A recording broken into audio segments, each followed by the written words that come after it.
Washout. Near the end of Thomas's branch line there is a small station, and, close by, the railway crosses a stream on a short bridge. As the snow melted, the water in the stream rose higher and higher, rushing and swirling in its hurry to reach the river at the bottom of the valley. Each time he passed the place, Percy watched the water anxiously. "Don't worry," said his driver, "it's got to come a lot higher before it can stop us." Percy shivered. He could remember the time when he'd been stuck in a flood. He had got very cold and very wet.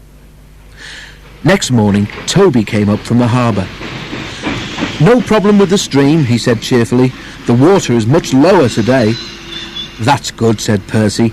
He set off happily with Annie and Clarabel, and when they stopped at the small station, Percy looked carefully at the stream. His driver went to look too.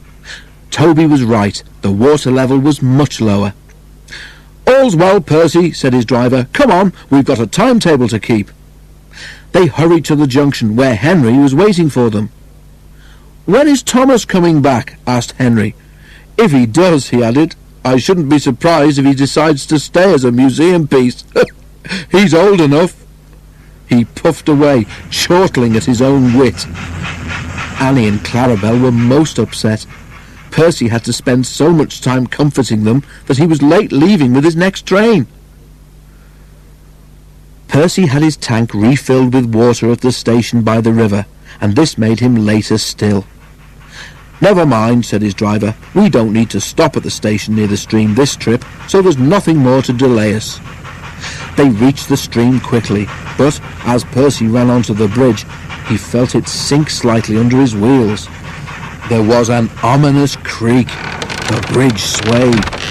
"Don't stop, Percy!" shouted his driver in alarm. "Keep moving!" Percy didn't mean to stop, and that was lucky. Clarabel was the rear coach. As she crossed the bridge, it wobbled again. When her back wheels left it, there was a sudden loud crash. The bridge vanished. 1 second it was there, the next it wasn't. It was safe to stop now. Percy's driver put on the brakes, and the fireman ran back to look. All he could see of the bridge was lying in the middle of the brown, rushing stream. Annie, Clarabel and Percy were badly shaken. The guard telephoned a warning, and then they all went quickly home. The fat controller closed the line while the bridge was mended. At first Toby and Percy enjoyed their rest, but they soon grew bored.